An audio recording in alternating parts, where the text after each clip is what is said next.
Akka bultan dhaggeeffattootaaf du'attoota TV mo'a nagaan Waaqayyo isiniif haa ta'u. Ganama kana sagalee Waaqayyoo qabadhee fuula keessan kan jiru an luba Qannoo Galaanaa jedhama. Sagalee Waaqayyoo dubbifannaa Qorontosa duraa boqonnaa 13 irraa. Afaan namoonni yookiis afaan ergamoonni Waaqayyoo dubbataniin dubbadhee jaalala yoon qabaachuudhaa baadhee ani akka sibiila kililchuu yookiis akka dibbee koshkosh jedhuun ta'e. Raajii dubbachuudhaaf kennaa qabaadhee dhoksaa jiru hundumaa beekee beekumsa hundumaa qabaadhee gaara iddoo isaatii hamman bututti amantii guutuus qabaadhee jaalala yoon qabaachuudhaa baadhee garuu ani homaa miti. Wantan qabu hundumaa warra dhabanii firee ittiin of jajuudhaafis dhagna kooyyuu dabarsee kennee jaalala yoon qabaachuudhaa baadhee garuu homaa waa'ee anaaf hin baasu. Jaalalli danda'aadha gaarummaa sin argisiisa. Jaalalli ni naafu of hin jajus of hin bokoksus. Jaalalli lafa salphinaan ijaaju waan isatti tolu duwwaas hin barbaadu. Hin dallan waan hamaas namarratti hin lakkaa'u. Jaalalli qajeelina dhugaatti gammada malee jal'inatti hin gammadu. Jaalalli karaa tokkollee nama hin lafafu. Hunduma isaan amanaa, hunduma isaan abdataa, hunduma isaan obsa. Jaalalli yoomiyyuu hin badu. Kennaa raajii dubbachuu yoo ta'e hafuuf jira. Afaan hin beekamneen dubbachuu yoo ta'e dhaabachuuf jira. Beekumsas yoo ta'e hafuuf jira. Wanti nuyi beeknu muraasa, wanti nuyi raajii dubbannus muraasa. Raawwatamuunsaa yeroo ga'u immoo inni muraasi kun hin hafa. Mucummaa kootti akka mucaatti nan dubbadhaa, akka mucaatti nan yaadaa, akka mucaatti sababii nan kennan ture. Amma garuu erga nama ga'aa ta'e akka mucaatti jiraachuu dhiiseera. Nuyi amma akka nama of ilaallee keessatti waa argee abaluu isaa hubatiin hafeetti hin argina. Yommus garuu fuula fuulaan hin argina. Wanti ani amma beeku muraasa. Yommus garuu akkuma ofii beekame anis guutuutti beekuuf jira. Egaa amantiin, abdiin, jaalalli isaan kun sadan hafanii jiraatu. Isaan keessaa garuu jaalalatu caalaa jedha. Maqaan Waaqayyoo haa eebbifamu. Haa kadhannu. Garaa jaalalaa, garaa jaalalaa, garaa jaalalaa naaf kenni yaa Gooftaa. Garaa jaalalaa, garaa jaalalaa, garaa jaalalaa naaf kenni yaa Gooftaa. Yaa Gooftaa dubbii keetiin nutti dubbadhu. Yaa Gooftaa ija keenya bani, gurra keenya bani. Yaa Gooftaa mana kee keessatti hadooduu nu oolchi. Yaa Gooftaa mana kee keessatti diilallaa'uu nu oolchi. Yaa Gooftaa warra lubbuu jiraataa qaban, warra jiraatoo, warra amantii jiraataa qaban, warra waaqa jiraataa qaban, warra jireenya qaban nu taasisi. Akkasumaan diilalloofnee, cabboofnee, burjaajofnee bara nutti hin dhumin Kiristoos gara keetti nu deebisi. Dhugaa kee nu hubachiisi maqaa Yesuus Kiristoosiin. Ameen. Macaafi qulqulluun kun giddu galeessa godhatee yeroo hundumaa kan hin dubbatu waa'ee jaalalaati. Waaqayyoon garaa kee guutuu, humna kee guutuu, yaada kee guutuu jaalladhu jedha. Nama akka mataa keetti jaalladhu jedha. Diina kee jaalladhu jedha. Waa'ee jaalalaatti kan inni ibsu. Amma immoo lafarraa badee kan jiru jaalala. Faarfataan Girmaa Kuusaa jedhamu tokko yaa qulqullummaa eessatti baddee eessa dhaqxee nu jalaa jedha. Qulqullummaa waldaa kee haadhabe. Ani mootuun kennaa faarfannaa qabaadhe yaa jaalalaa eessatti baddee eessa dhaqxeen jedha sila. Kennaa isaa badaan qabu malee. Waldaa kiristaanaa keessa jaalalli hin jiru taanaan jireenya maaltu jira? gaa'ela keessa jaalalli hin jiru taanaan jireenya maaltu jira? Maatii gidduu jaalalli hin jiru taanaan, hiriyaa gidduu jaalalli hin jiru taanaan, Waaqayyoon jaallanneen amannu taanaan, jaallanneen tajaajillu taanaan, jaallannee mana isaa dhannu taanaan, mana namaa dhaquu irraa gandaa gandatti darbuu irraa geeddaramsa maalii qaba? Nama baay'een jaalala guutuu garaa isaa keessaa galagalee Waaqa jaallatan baay'een waan Waaqayyo namaa godhu jaallata. Waan Waaqayyo isaa godhu jaallata malee Waaqayyoon mataa isaa miti. Amma maatii keessaa nuti amma gaa'ela gad dhaabachuu dhoowwaa jiru yeroo baay'ee tiksiin kun gara gaafa gaa'elaa dubbifama. Gaa'ela iyyuu ni ilaallatu inni waama jaalalaati kan inni haasa'u. Garuu gaa'ela kee jaalalli jiraachuu qaba isa jedhu yaadameeti. Gaa'elli baay'een jigaa kan jiru. Homaa rakkina isa odeeffamee ittiin manni jigu miti. Horii naan kennu na arrabsaa nadhaa kana na gootii maaloo jetti isa miti. Sana na gootii kana gootii fira isheetiif fira isaatiif minaaminii kanadha sanadha. Yeroo naan kennu maaloo naan kennu isa miti rakkin. Inni itti qabata. Dursa jaalalatu dhaame, ibsaa jaalalatu garaa keessaa dhaame. Jaalalatu garaa keessaa bade. Kanaaf taa'uumu. Kanaaf mana diiguu barbaadu. Kanaaf ijoollee bittimsuu barbaadu. Ijoolleen amma akka durii waan haadha maatii waan jaallatan natti hin fakkaatu maali? Yoo waa barbaadu ta'e gara ishee dhaqu. Yoo waa barbaadu ta'e gara abbaa dhaqu malee yartuudha abbaa kan jaallatu, haadha kan jaallatu. Waan isaan barbaadan waan abbaa irraa argatanidha. Waan haadha irraa argatanidha.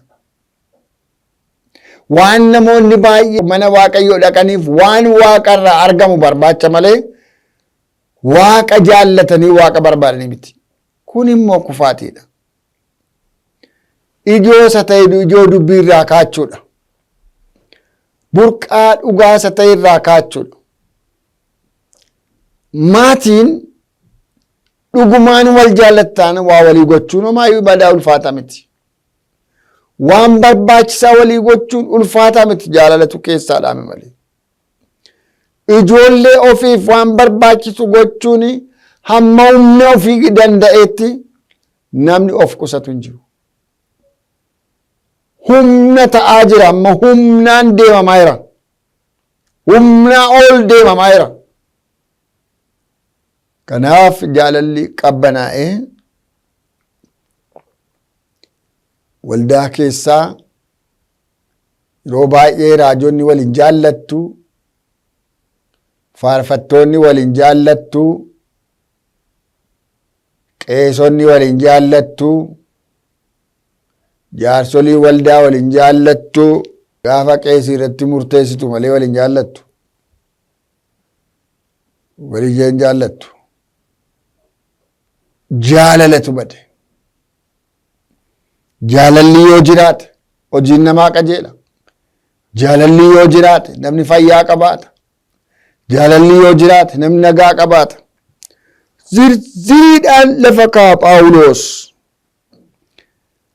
Afaan namoonni yookiis afaan ergamoonni Waaqayyoo dubbatan hin dubbadhee jaalala yoo qabaachuudhaa baadhee akka sibiila kililchuu akka dibbee kosh kosh jedhuun ta'ee jedha. Kosh kosh kosh. Jireenya kosh koshi. Amala kosh koshi kiristaanummaa kosh koshi. Tajaajila kosh koshi. Jaalalli kan keessan jiraan jaalalli lafa ga'u keessan jirre. Jaalalli lafa qabate, jaalalli lalisu, jaalalli dagaagu, jaalalli jagodhatu kan keessan jirre itti fakkeessa. Maasmassal Kanadha kan waldaa balleessu. An jireenya keenya xinneessu. Kanaaf gatiin qabu wanti nuti goonee biyya lafaarraa ittiin of jennu afaan haaraadhaan dubbannee akka malaakaa yoo of fakkeessine akka sibiila kililchuuti namoonni baay'een afaan haaraa dubbachuu tooppii kiristaanummaa fakkeessu. Kiristaanummaa dhuma isaa caafii isaa fakkeessu. Isa dubbadhee yoo obboleessa koo hin jaaladhu ta'e maal waa'ee naa baasaadha. Raajii dubbachuudhaaf kennaa qabaadhee dhoksaa jiru hundumaa beekee beekumsa hundumaa qabaadhee gaara iddoo isaatii hamma buututti amantii guutuus qabaadhee jaalayyoon qabaachuudhaa baadhee garuu ani homaa mitiidha homaa miti. Raajii dubbachuudhaaf kennaa qabaate amantii qabaate amantiinsaa gaara buqqisee amma laga buusutti dandeettii qabaate. Baay'ee dubbiin kun irra keessa galagalchinee irra keessa deebinee galagalchinee ilaaluu waan dubbii barbaachisu. Daqiiqaa yartuu kanatti dubbadhee waan hin fixu miti. Ma'anii waan haaf waa'ee hin baasu maal gatii qabaa? Raajii dubbannee gatiin qabu erga ta'e. Afaan haaraa dubbannee gatiin qabu erga ta'e. Amantiillee qabaannee gatiin qabu erga ta'e. Maaliif gara jaalalaatti hin deebinu? Maaliif gara jaalalaatti hin deebinu?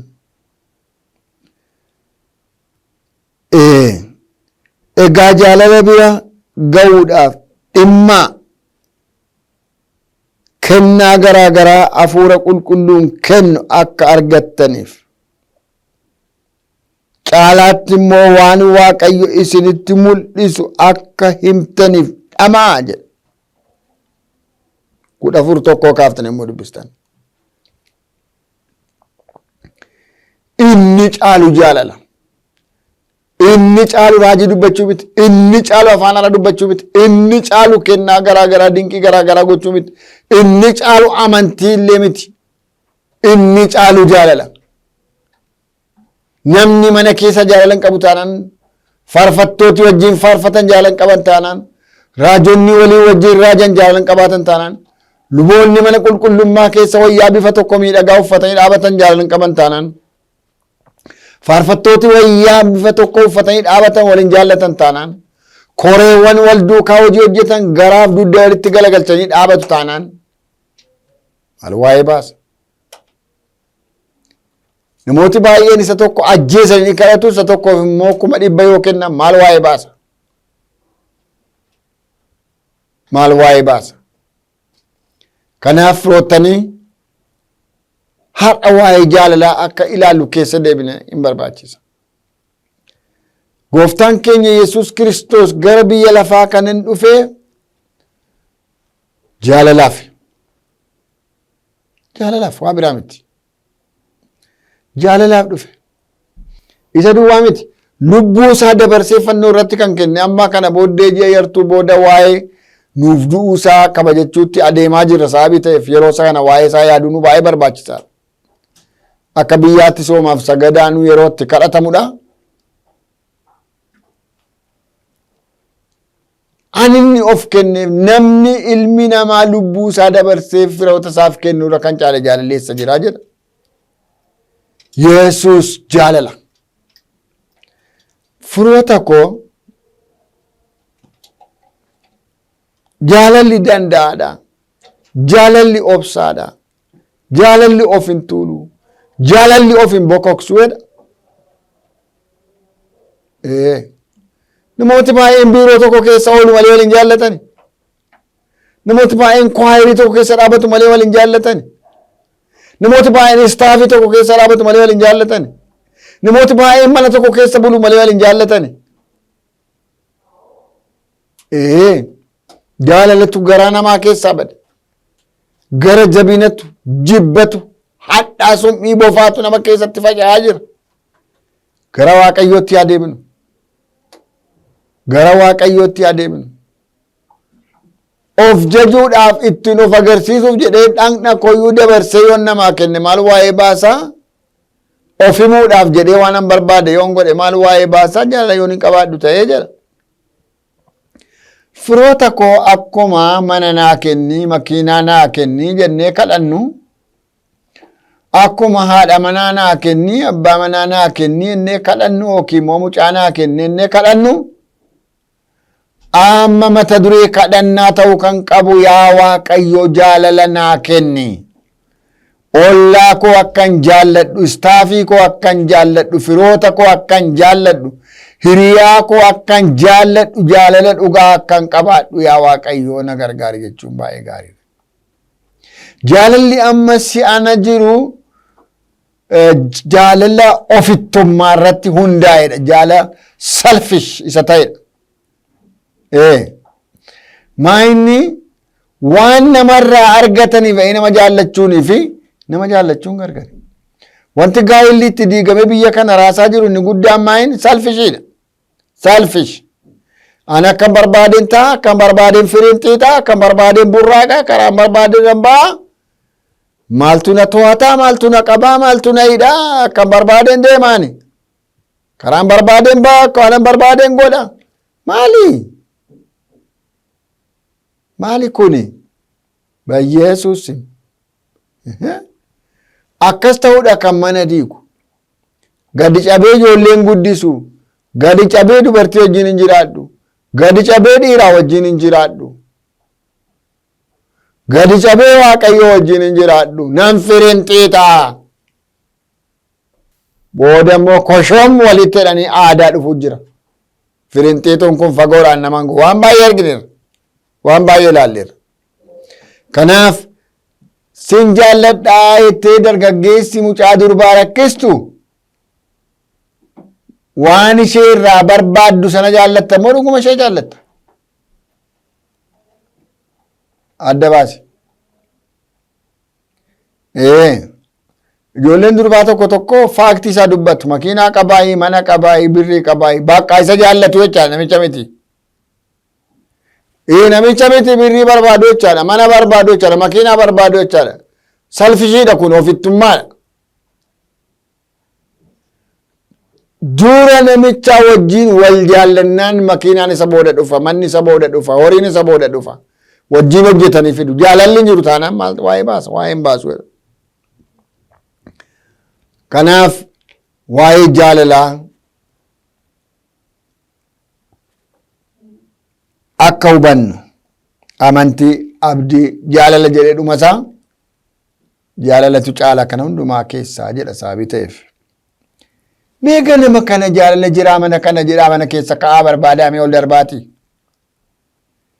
Mee gola keessa naannaati mucaas waamaati dubartiis gadi waamaati yookiis immoo namicha isaas waamaati. Jaalalli jiraa mana kana.